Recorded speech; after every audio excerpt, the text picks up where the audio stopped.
दोस्तों नमस्कार। मैं आज आपके सामने एक अखबार की इम्पोर्टेंट न्यूज पढ़ रहा हूं। ये तारीख है जनवरी 31, 2014। आप इसमें देख सकते हैं कि केजरीवाल साहब ने एक करप्ट लीडर्स की लिस्ट बनाई है और उसमें पहला नाम राहुल गांधी का। अब इंटरेस्टिंग चीज क्या है, मैं ये अगर आपके सामने अखबार पढ़ूं तो इसको आप जरा ध्यान से सुनिएगा और फिर जो आजकल भारत की राजनीति में चल रहा है मैं उसकी चर्चा आपसे करूंगा। Delhi Chief Minister Arvind Kejriwal on Friday raised the pitch for 2014 general election by leveling charges of corruption against prominent politicians। मतलब हिंदुस्तान के जितने भी महत्वपूर्ण राजनेता हैं उन सब के खिलाफ उन्होंने करप्शन का एलिगेशन लगा दिया और ये कहा कि there should not be a single corrupt person in the parliament. मतलब संसद में एक भी भ्रष्ट आदमी नहीं जाना चाहिए। और उसमें जब उन्होंने गिनाना शुरू किया तो उन्होंने कहा, targeting Rahul Gandhi, Kejriwal accused him of being corrupt and said that party will field candidates against him, UPA ministers and leaders of other parties. अब राहुल गांधी साहब करप्ट है और आम आदमी पार्टी उसके खिलाफ अपना कैंडिडेट उतारेगी। आजकल केजरीवाल साहब राहुल गांधी से क्या मांगने जा रहे हैं? क्या वो लोकसभा की सीट मांगने जा रहे हैं, या केजरीवाल साहब आजकल राहुल गांधी से ये मांगने जा रहे हैं कि साहब आप बहुत बढ़िया इंसान हैं, आप जो अमेंडमेंट ऑर्डिनेंस आया है पार्लियामेंट में जिस पे वोटिंग होनी है, आप उसमें हमारा साथ दीजिए।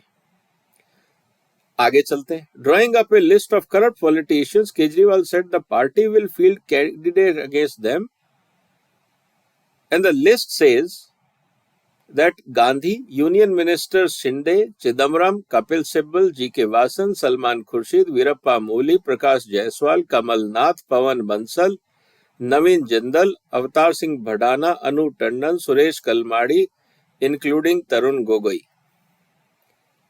इन्होंने ये कहा कि साहब ये सब करप्ट है, इन सबके खिलाफ हम कैंडिडेट उतारेंगे। मोदी जी के लिए उन्होंने कहा कि उन्होंने 500 करोड़ रुपए अपनी इमेज मेकओवर पे खर्च कर दिए। भाई अगर आप एक ऑनेस्ट इंसान हो तो आपको इमेज मेकओवर की क्या जरूरत है? केजरीवाल साहब का मोदी जी से सवाल था। आजकल आम आदमी की तरफ से जो सैकड़ों करोड़ रुपए का एडवर्टाइजमेंट दिया जा रहा है जिसमें केजरीवाल अपनी फोटो चिपका रहे हैं, तो क्या ये भ्रष्टाचार का निशानी है या ईमानदार का निशानी? क्योंकि आपका तो ये कहना था कि अगर आप ईमानदार हैं तो आपको ये सब करने की जरूरत नहीं है। तो इमेज मेकओवर तो शायद भ्रष्ट लोग करते हैं, तो क्या केजरीवाल साहब अपनी इस बात को क्लैरिफाई करेंगे कि उनके एडवर्टाइजमेंट क्यों जा रहे हैं इमेज मेकओवर के लिए, और वो भी उन राज्यों में जहां उनकी सरकार नहीं है? ये बात समझने की। जब उन्होंने लिस्ट बनी लंबी करी तो उसमें उन्होंने जो नाम जोड़े उसमें नाम थे बीजेपी के लीडर्स जो थे नितिन गडकरी, बीएस येदियुरप्पा, अनंत कुमार, अनुराग ठाकुर, उसके अलावा मायावती, मुलायम सिंह यादव, शरद पवार, फारूक अब्दुल्ला और जगन मोहन रेड्डी।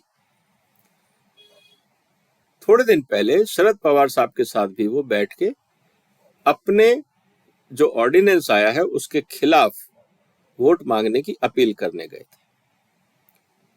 तो दोस्तों मेरा सिर्फ इतना ये कहना था कि we must work against ending dynasty politics in the country, ये भी केजरीवाल साहब ने कहा था। और ये अगर आप लोगों को डिटेल में पढ़ना है तो 31 जनवरी 2014 को 3:36 पे ये पोस्ट हुआ है वेबसाइट पे। आप लोग जाके भी इसको नेट से डाउनलोड करके पढ़ सकते हैं। ये मैंने आपके सामने फैक्ट्स रखे। दोस्तों इस स्टेटमेंट के बाद आज जब केजरीवाल साहब विपक्षी नेताओं के पास जा रहे हैं अपने लिए समर्थन इकट्ठा करने, तो पहला सवाल तो ये लगता है कि ये किस मुंह से जा रहे हैं? जिस इंसान को या जिन नेताओं को ये पूरी जिंदगी कोसते रहे, जिनके कोस के जिस पे इन्होंने अपनी राजनीति खड़ी करी, पूरा अन्ना आंदोलन खड़ा किया कि साहब कांग्रेस की सरकार हटाओ, ये करप्ट सरकार है, आज उन्हीं नेताओं से ये समर्थन मांगने जा रहे हैं। मतलब कुछ गैरत होती है या नहीं, पहली बात। दूसरी बात दोस्तों, जहां जहां ये गए, चाहे ममता जी के पास गए, शरद पवार के पास गए, जहां पे भी ये गए, आप जरा उन प्रेस कॉन्फ्रेंस को उसको ध्यान से दोबारा देखिएगा। वहां पे जितने भी नेता थे वो सब गुमसुम बैठे थे जब केजरीवाल साहब प्रेस कॉन्फ्रेंस को एड्रेस कर रहे थे। कोई रिएक्शन नहीं था किसी भी पॉलिटिकल पार्टी का।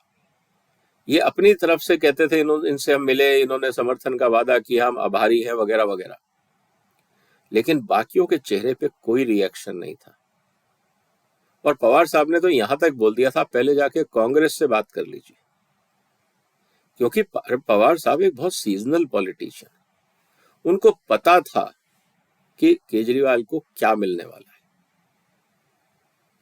और अगर शायद राहुल गांधी होते और राहुल गांधी की चलती, तो शायद वो एक बार इमेच्योरिटी दिखा जाते कि नहीं, मुझे बीजेपी को बाहर रखना है तो मैं किसी को भी समर्थन कर लूंगा।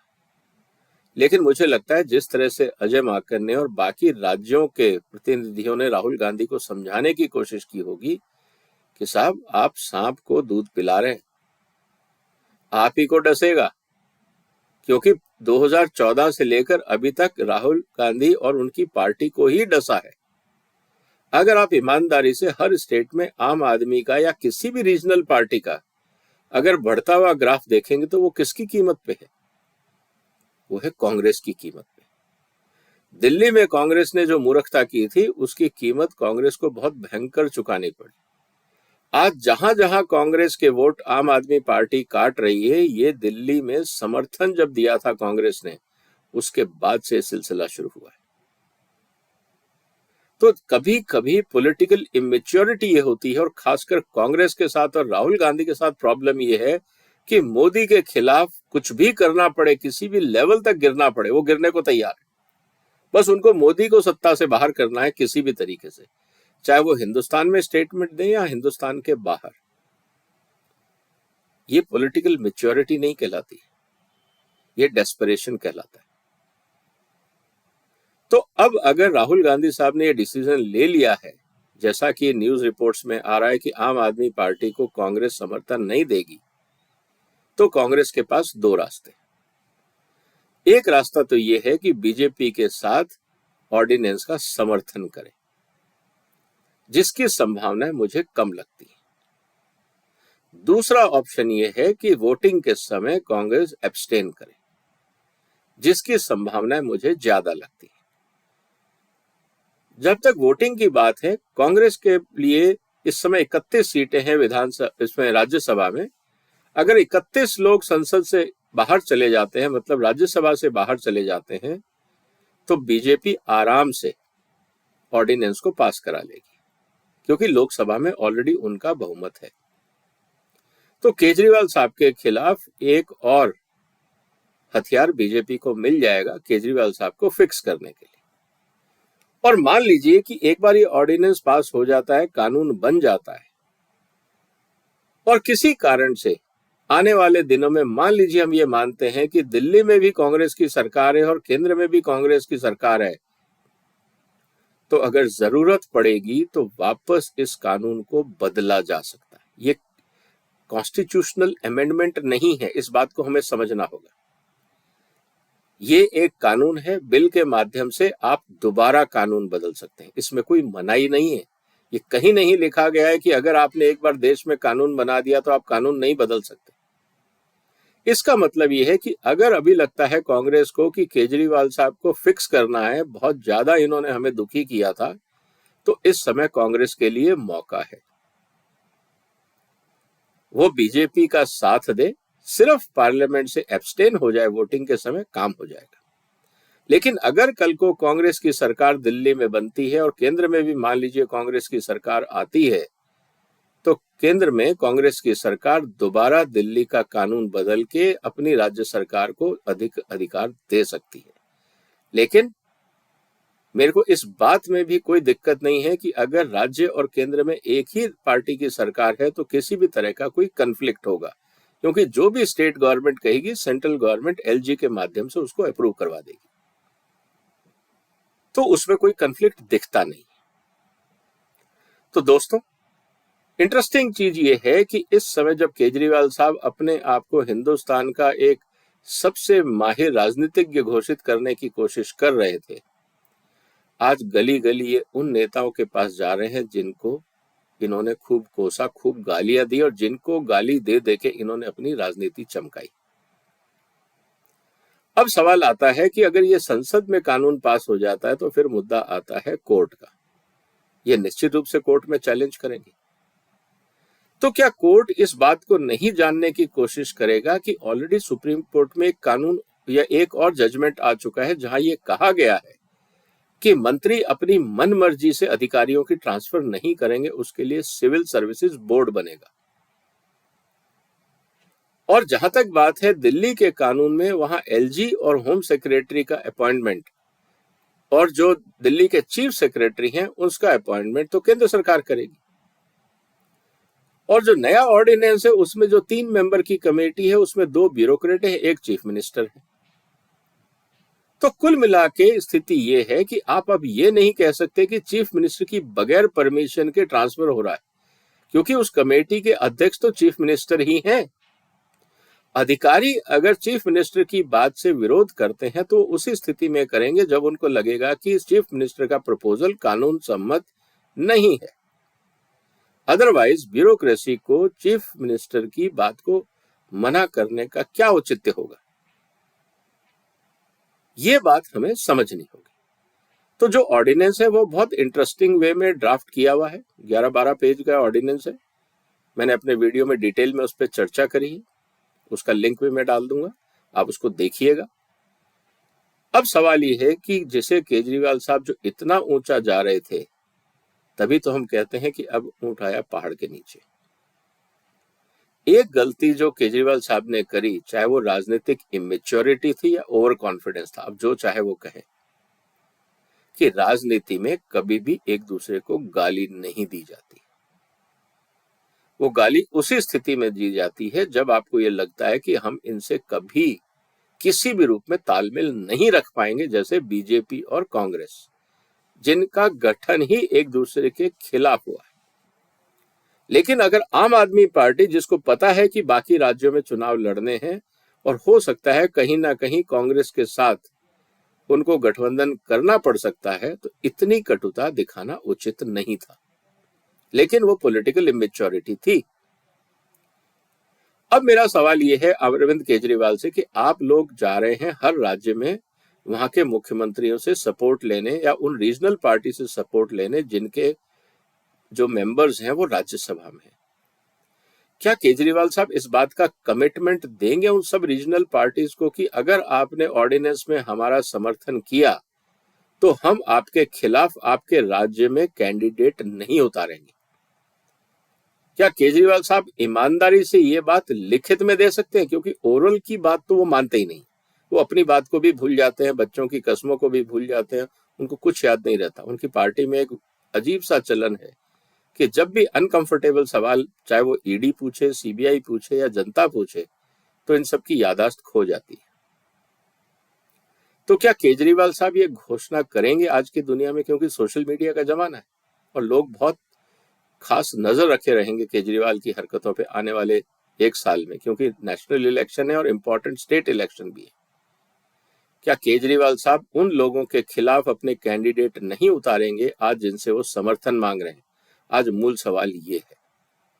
या मतलब निकलने के बाद, जैसा उन्होंने अपने दोस्तों के साथ किया, बाकियों के साथ किया, कि जब मतलब निकल गया तो हम पहचानते नहीं और धक्का देके सबको बाहर निकाल दिया जाता है। क्या केजरीवाल साहब अपने इस चाल चरित्र चरण, इस तरह के जो उनके चाल चरण है या चाल चरित्र जिसको आप कह सकते हैं, इसको बदलेंगे? क्योंकि अगर ये ऐसा ही इनका चरित्र रहा तो राजनीति में ये नहीं चल पाएंगे। तो दोस्तों, अब देखना ये है कि अभी तो इलेक्शन में, पार्लियामेंट्री सेशन में टाइम है, कितने लोग केजरीवाल साहब के साथ आते हैं, किस तरह से केजरीवाल इस बात का भरोसा विपक्षी दलों को दे पाएंगे कि वो उनके खिलाफ आने वाले चुनाव में अपने कैंडिडेट नहीं खड़े करेंगे, ये सिर्फ स्वार्थ की राजनीति नहीं है, यहाँ पे ईमानदारी की दोस्ती है। क्या आपको लगता है केजरीवाल साहब अपनी ईमानदारी रखेंगे या बाकी जिनका समर्थन ये मांग रहे हैं उन सबको धोखा देंगे? आपको क्या लगता है? कमेंट बॉक्स में अपने जवाब लिखिए, क्योंकि ये जानना जरूरी है जनता के व्यूज क्या हैं, जनता केजरीवाल को किस नजर से देखने लगी है। क्योंकि समाज में जैसे कहते हैं बद अच्छा बदनाम बुरा, अगर आपकी क्रेडिबिलिटी नहीं है तो आपका राजनीतिक भविष्य भी नहीं। आप एक नेता के रूप में एग्जिस्ट कर सकते हैं, लेकिन मास समर्थन या जिसको कहते हैं जन समर्थन आपको नहीं मिलेगा। आपका क्या कहना है दोस्तों? क्या केजरीवाल साहब जो कर रहे हैं और जो उन्होंने 2014 में किया था, क्या विपक्षी दलों को केजरीवाल का साथ देना चाहिए? अपने जवाब कमेंट बॉक्स में लिखिए। आपने वक्त निकाला, आपका धन्यवाद। इस चैनल को सब्सक्राइब करें, शेयर करें। आपने हमारे साथ चर्चा में जुड़े, बहुत अच्छा समर्थन आप सबों की तरफ से मिल रहा है। मैं इसके लिए आप सबका आभारी हूं। फिर एक और मुद्दा लेके आऊंगा, important, with whole lot of facts. तब तक वंदे मातरम।